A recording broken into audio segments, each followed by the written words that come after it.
in our book it says, you don't mind, right? I like always talking sometimes about recovery. That's where I come from. So in recovery, there was a point where it says, being convinced, which means believe with certainty that self manifested in all these different ways, yeah? So appearing in different ways, yeah, is what has defeated us.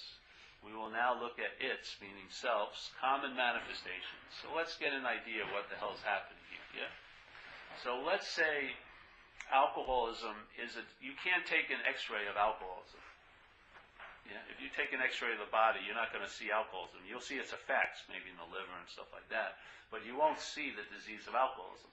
The disease of alcoholism is in the mind, yeah? The brain, mind, whatever you want to call it. The activity of the brain that we call mind, that. It's in there. So it's in the mental process. Now the mental process is the seed of self. Yeah? A mental process produces the idea of being a self.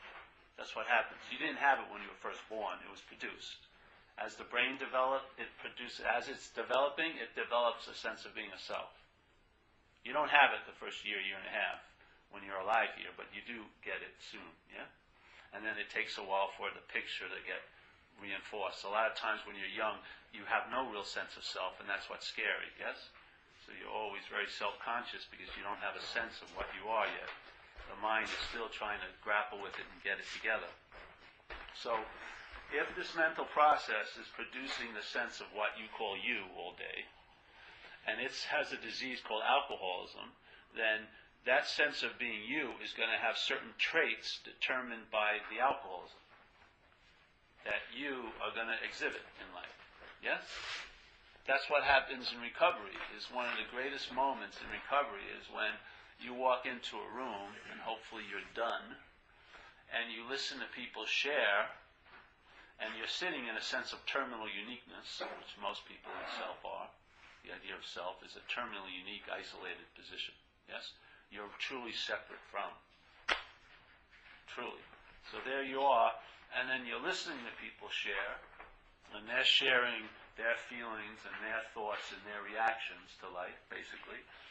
And after a few months, or maybe a week, or maybe that first meeting, you realize, Jesus, there can only be two possibilities. Either they have my thoughts, my reactions, and my feelings, or these feelings, these thoughts, and these reactions aren't mine. That these feelings, these thoughts, and these reactions that so many other people seem to have the exact same that I have must be the product of something other than me, in a way. They're a product of alcoholism. So alcoholism has influenced the production of this self as it's influenced the production of that self to such an extreme that we have the same tendencies. So in a certain situation in life, we'll basically react the same way. And we'll have the same thoughts about things, and we'll have the same feelings. And if you go anywhere around the world, and you go to an AA meeting, you'll run into the same identification. Yeah? No matter what culture it's in, you'll be able to see through the culture quickly, and basically the meat of living is the same. Thoughts, reactions, and feelings. Yeah? And so when you see that, then you see that the amazing thing with self, because of its nature to claim everything, it has claimed characteristics of a disease to be its own behavior. So the thoughts that are truly what we would call alcoholic thoughts, yes, or addictive thoughts, the feelings that are truly addictive feelings coming from the disease of addiction, and the reactions to situations in life that are truly the characteristics of that disease have been claimed by your selfing as yours, which creates a giant factory for guilt and shame, because the characteristics of an addict or an alcoholic tend to go a little bit crazy out there. They'll do things that the rest of their conditioning can't come to terms with. They'll act out that goes totally contrary to the idea of themselves. They'll prostitute themselves for a drug where maybe they were very righteous and proud before. All of this stuff produces an unbearable tension, and yet the nature, or not the nature, but the activity of the mind in selfing claims everything. So it claims the expressions of alcoholism that are happening through you as yours. Yeah? So anytime, anything, anywhere could put a thought or a feeling in you, any kind of manipulative activity, what will happen when that thought and feeling expresses itself through you, your mind and selfing will claim it to be yours. So you'll never see, you'll always believe you know where it oriented from or where it came from. You'll always believe you know its source, which is you, when it isn't you at all. Yeah? And alcoholism is just a disease of the mental process. I would say the original dis-ease maker is the production of being a self. Yeah? And the being of self, the idea of being a self, the identification as a self produces the need to get relief from that identification, which I believe is the source of all other addictions, to tell you the truth. Everyone is just trying to get out of self. They just want to get some fucking relief from that just big, huge mother hen sitting on them all day. And they'll basically do almost anything to get that relief. Like the way I experienced it out there, I was willing to pay any consequence tomorrow not to feel uncomfortable now. And I was feeling uncomfortable, first of all, with untreated selfing and untreated alcoholism as an amplifier of the selfing. Because it does amplify selfing. It amplifies it to extremes. You get excessively obsessed with yourself. Yeah? It goes way overboard. So that unbearability, of course, demands relief. Yeah? I mean, that becomes your imperative. It's more important than living physically. You're willing to die, but you want relief. Yeah? And you're willing to do almost anything to get to relief. But you're not open to any way to get it.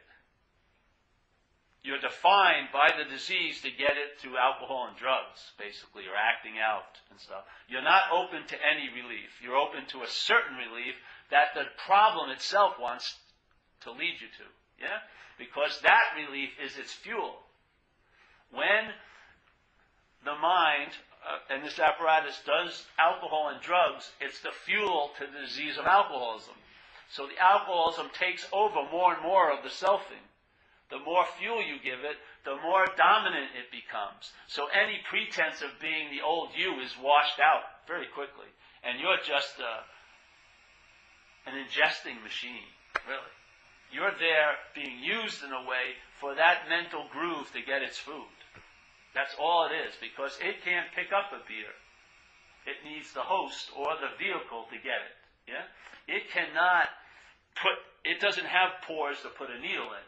It has to convince you to agree with its view, which is, at all costs, I need this drug. And you go, because you take it to be you, because of the selfing in place, you can't see it as a foreign installment, and so you can't entertain being free from it. All you can do is try to give it what it wants, or therapize it, or socialize it, or imprison it, or put it into a rehab, whatever, but there is no solution that will work because it's always involved as you as that. Yeah? But to me, the same thing with the selfing. When you see yourself as not that, the first thing the mind can entertain is I can be free of it. All the while, when you were taking yourself to be that, it could never entertain that idea because it thought it was that. You cannot think to be free of what you are. It's impossible.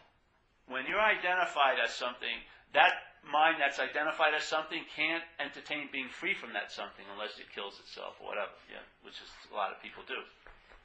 But when you realize I'm not that, the first thing, this is, again, what I found out, as soon as I saw that I was not that, the first thing my mind entertained is I can be free of it.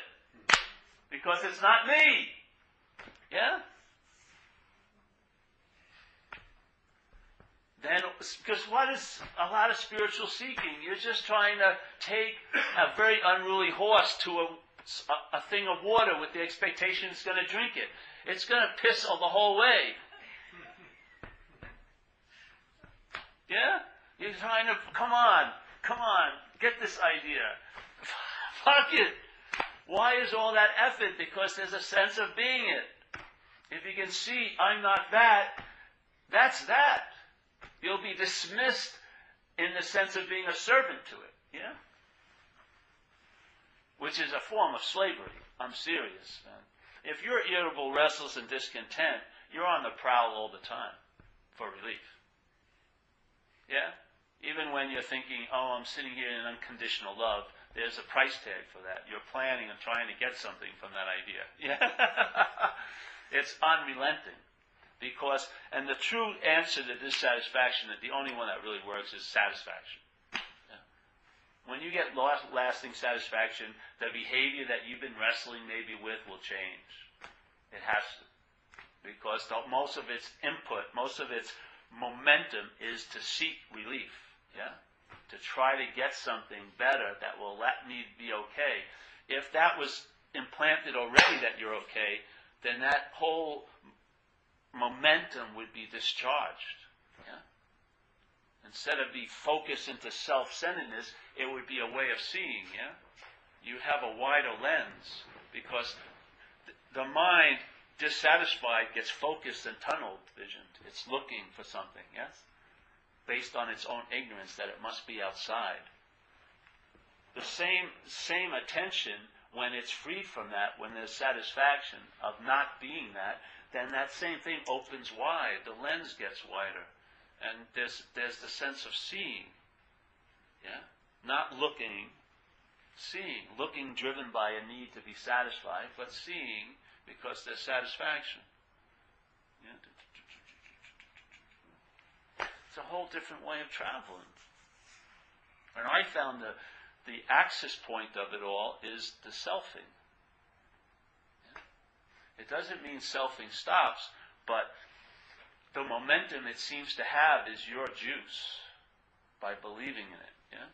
When that's removed, it has that, but it never creates that illusion of being a real solid thing. Yeah? And even this slows up. And you know, when, like you were saying with the helicopter, when it slows up, you see there's tons of space between the four propellers, yeah? And there's that sense of space, instead of having that illusion, it's one solid thing, because it isn't. And then that space, you don't believe that the space is going to impress itself upon you when it's open to it? Space has the most incredible influence when you're open to it. You know, silence, like Ramana used to always say, be still and know that you are that. Silence is the most influential event of all, because it's like the language of space. Yeah?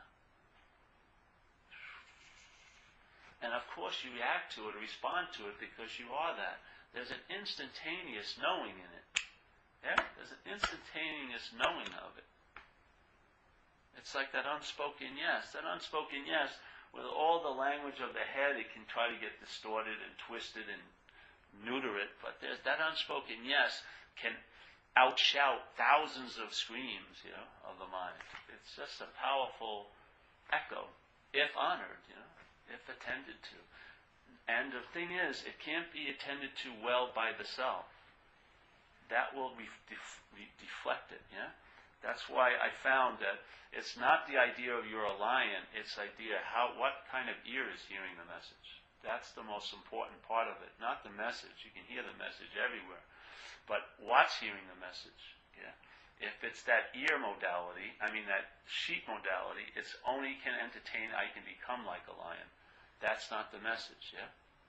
The message isn't, if I stay really quiet, I can have an experience of silence, but I am silence. I am space. I am that. Yeah? So then all the requirements and based on circumstances, situations are lifted, and what's always obvious at all times can be sensed always obviously at all times. I'm not saying it will be, but the possibility is there. Because the requirements and all the conditions put on it by the selfing gets lifted. No nature changes. It doesn't change. It's always been available, just as that. Just like in physics, they say that, when they're doing an experiment, the biggest player in the experiment is the observer. Well, in this case, there you go. Yeah? The seeing really isn't the biggest influence in this event. It's what thinks it's looking. If you can question that I'm not what thinks is looking, then the seeing will be seen as it's always been. So you do have a huge role in it, don't you? In a sense. Not as you, but you do have a huge role in it. Because by its observation does it seem real. Without an observation of the truth, without a sense of the truth, does it seem real to you in life? It doesn't. Yeah. It may be conceptually real. It may be a way of using it philosophically to make things a little less unbearable, but it's not a radical shift in translation, usually. Yeah?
I don't think I want to add on to this right now, eh?